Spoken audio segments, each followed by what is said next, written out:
সঙ্গে যুক্ত রয়েছেন ভারতের প্রখ্যাত সাংবাদিক দ্য হিন্দু গ্রুপের বিভিন্ন গণমাধ্যমের এডিটর হিসেবে কাজ করেছেন 30 বছরেরও বেশি সময় ধরে, যিনি এই মুহূর্তে ভারতের the business line, money control সহ বিভিন্ন প্রভাবশালী পত্রিকায় নিয়মিত লেখালেখি করছেন এবং সবচেয়ে বড় কথা, যিনি দীর্ঘদিন ধরে বাংলাদেশকে কেন্দ্র করে নানান ধরনের গবেষণা চালিয়ে যাচ্ছেন, সেই সিনিয়র সাংবাদিক প্রতিম রঞ্জন বোস। সাংবাদিক প্রতিম রঞ্জন বোস, আপনাকে স্বাগত জানাচ্ছি এবং একই সঙ্গে আপনাকে শুরুতেই ইংরেজি নববর্ষের শুভেচ্ছা। যদি জানতে চাই ভারতের বর্তমান যেই ভূমিকা, বিশেষ করে বিজেপি সরকারের পক্ষ থেকে একটা প্রচ্ছন্ন সমর্থন বা ইঙ্গিত বিএনপি কে সামনে রেখে, যেটি কদিন আগেও অনেকটাই অস্বাভাবিক ছিল, আহ এটি বলা বলি হচ্ছে। আপনার মন্তব্য, আপনি আসলে কিভাবে বিশ্লেষণ করবেন বিষয়টি? প্রথম কথা দেখুন, জেনারেলি বলছি যে বাংলাদেশ নিয়ে যা স্ট্র্যাটেজি যা কিছু হবে সবকিছুই কিন্তু কোনোটাই লং টার্ম নয় এই মুহূর্তে। কেমন? আচ্ছা। কারণ এটা ধরে নেওয়া হচ্ছে যে এই দেশটা 5 থেকে 10 বছর অস্থির থাকবে, এভাবেই সবাই স্ট্র্যাটেজিতে মানে সময়ের সঙ্গে সঙ্গে স্ট্র্যাটেজি, ডাইনামিক স্ট্র্যাটেজি করবে। কেমন? হুম হুম।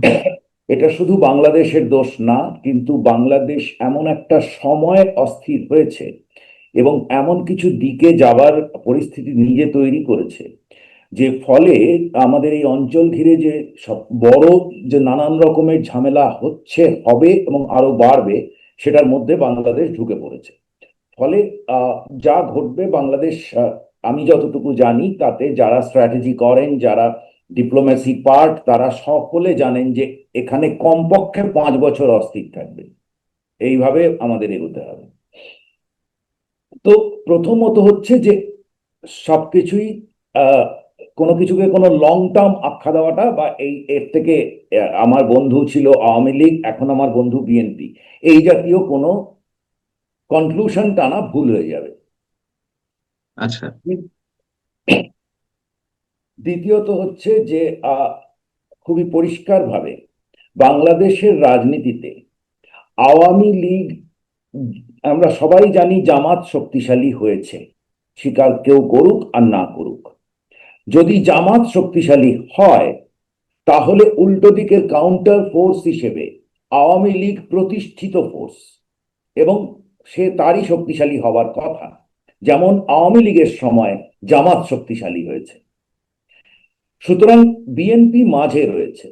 আমরা গত 15 মাসে বিএনপিকে কোনো লিডারশিপ নিতে দেখিনি যেখানে সে জামাতের উল্টো দিকের যে রাজনীতিটা করে থাকছে সেই রাজনীতিটা সে করবে।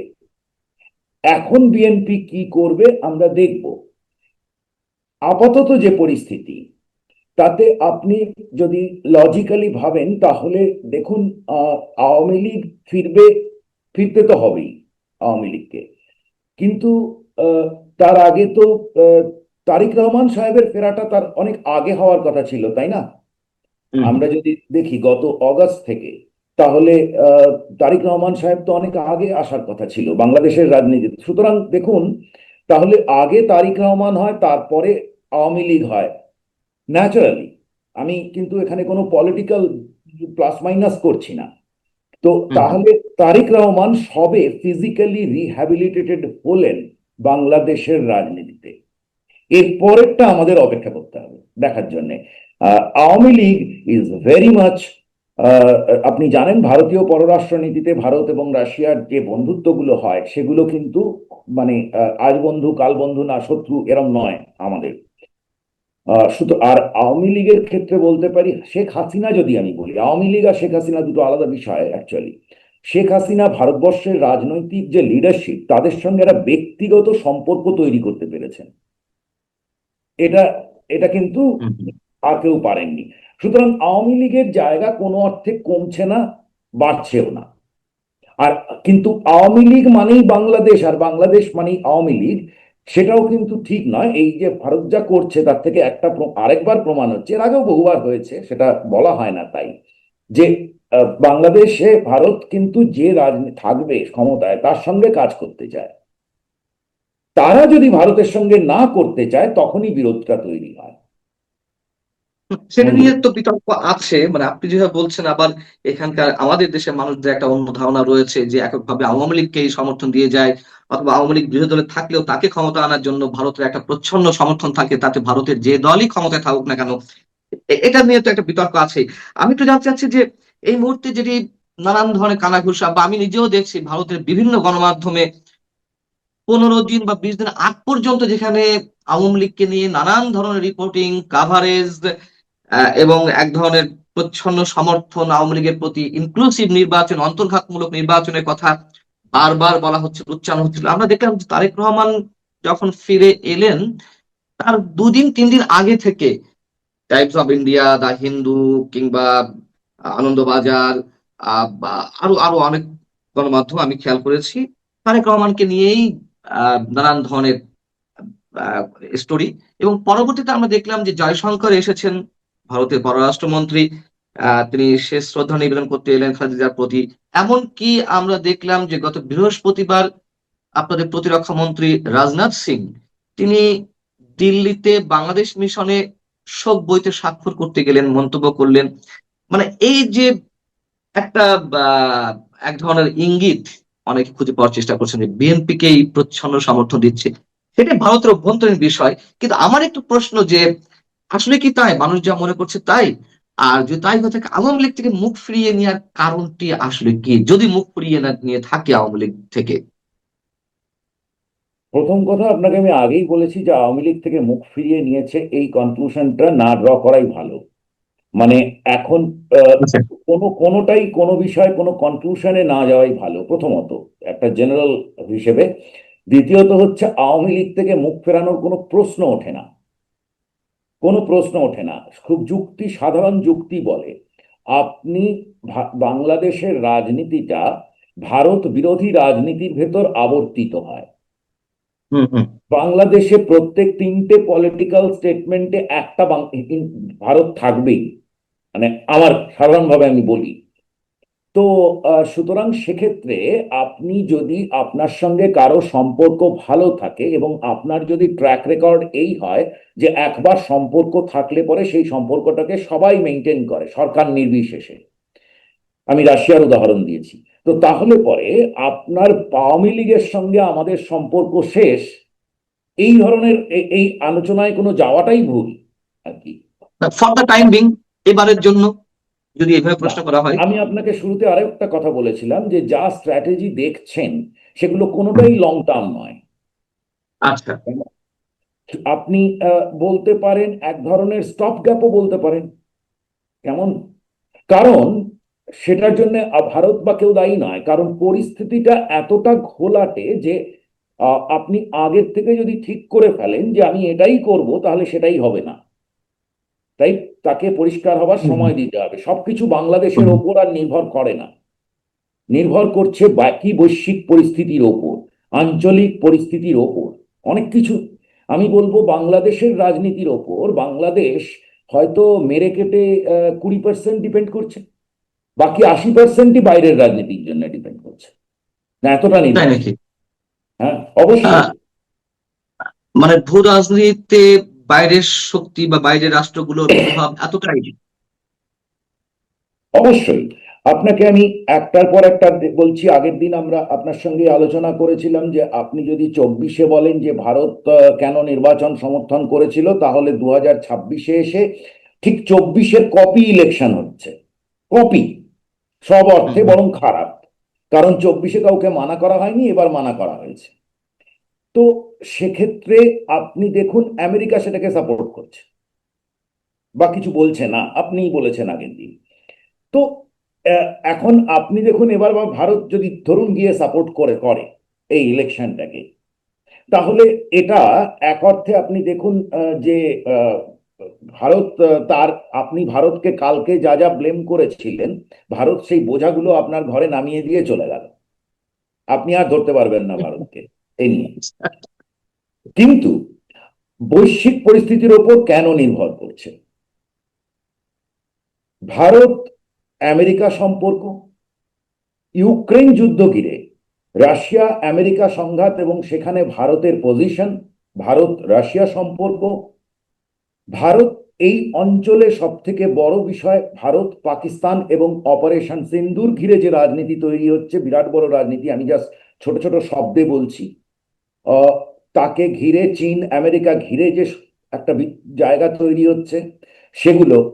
সুতরাং এই সবের প্রেক্ষিতে আমি বাংলাদেশে এই মুহূর্তে কি করব সেটা এই সবের প্রেক্ষিতে হচ্ছে।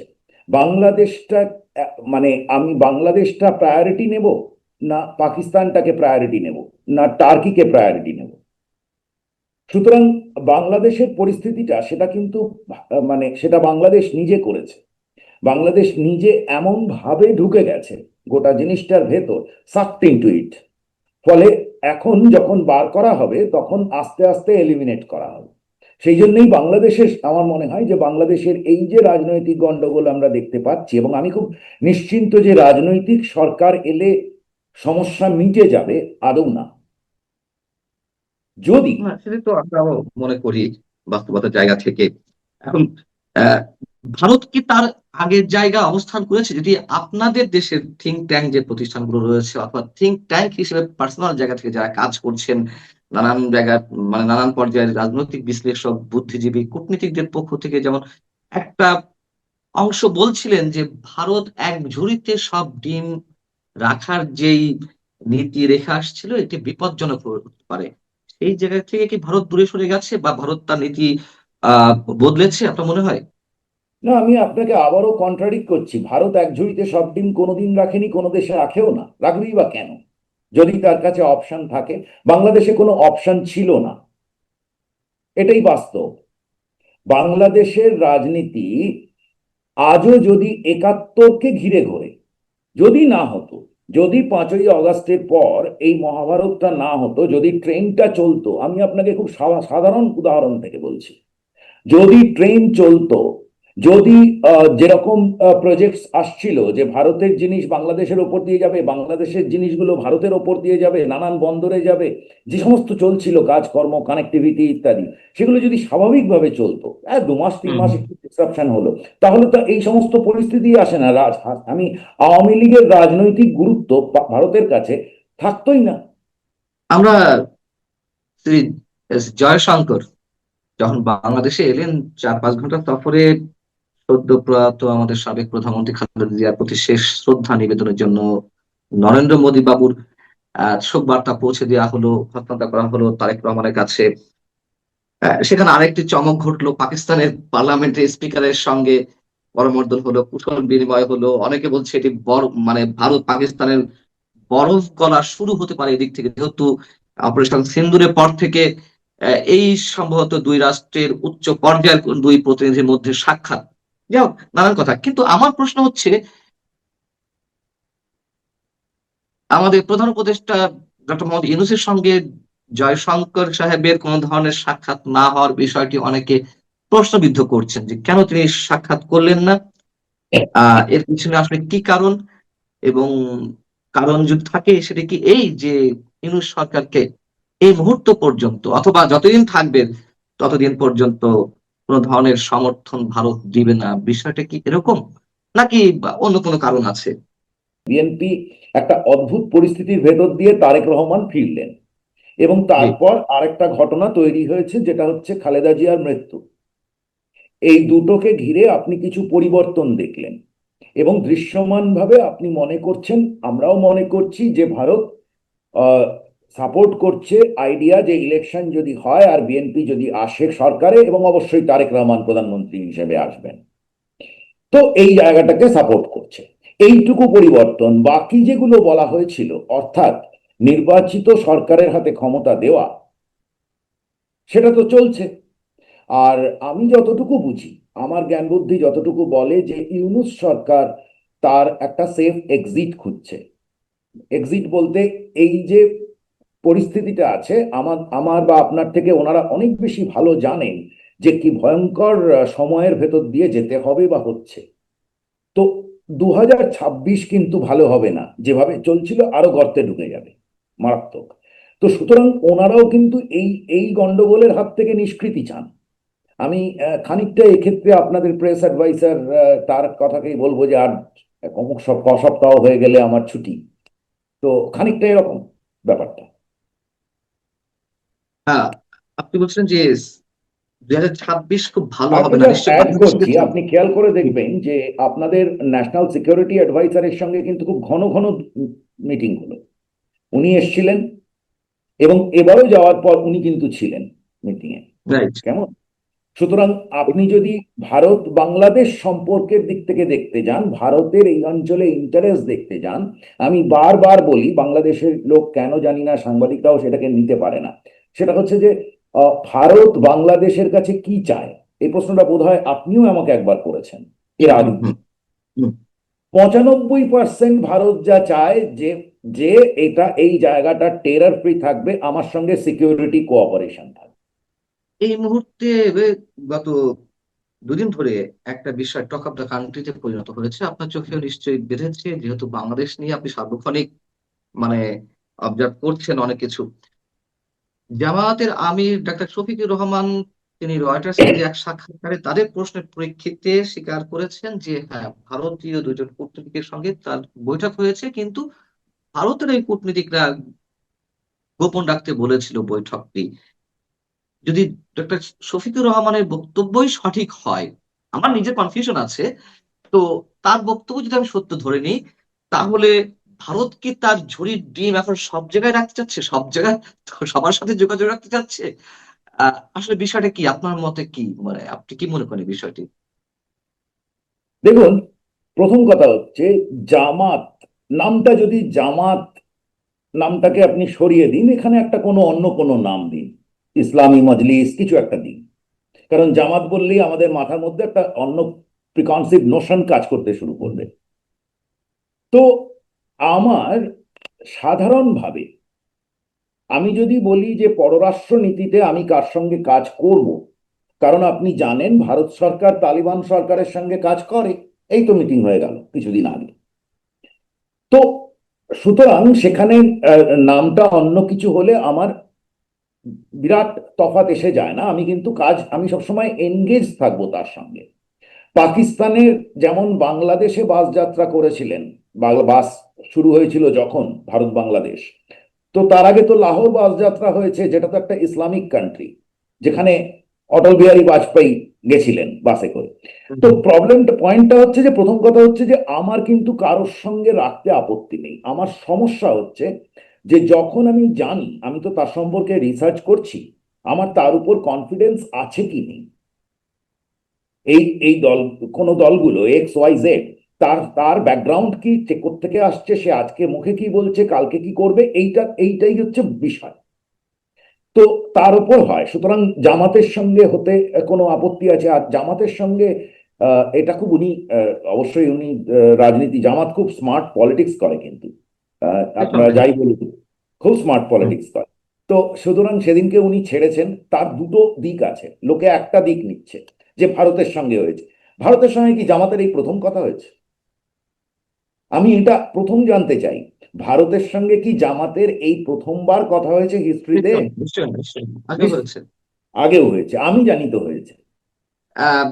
আপনার জানা মতে কি বিষয়টি, ভারতীয় কূটনীতিকরা নিজে থেকে জামায়াতের আমিরের সঙ্গে বৈঠক করলেন, তারা বিশেষ কোনো প্রস্তাব দিয়েছেন এমন কিছু, আর নাকি জামাতের বিশেষ কোনো চাওয়া পাওয়া রয়েছে আপনাদের কাছে, ভারতের কাছে?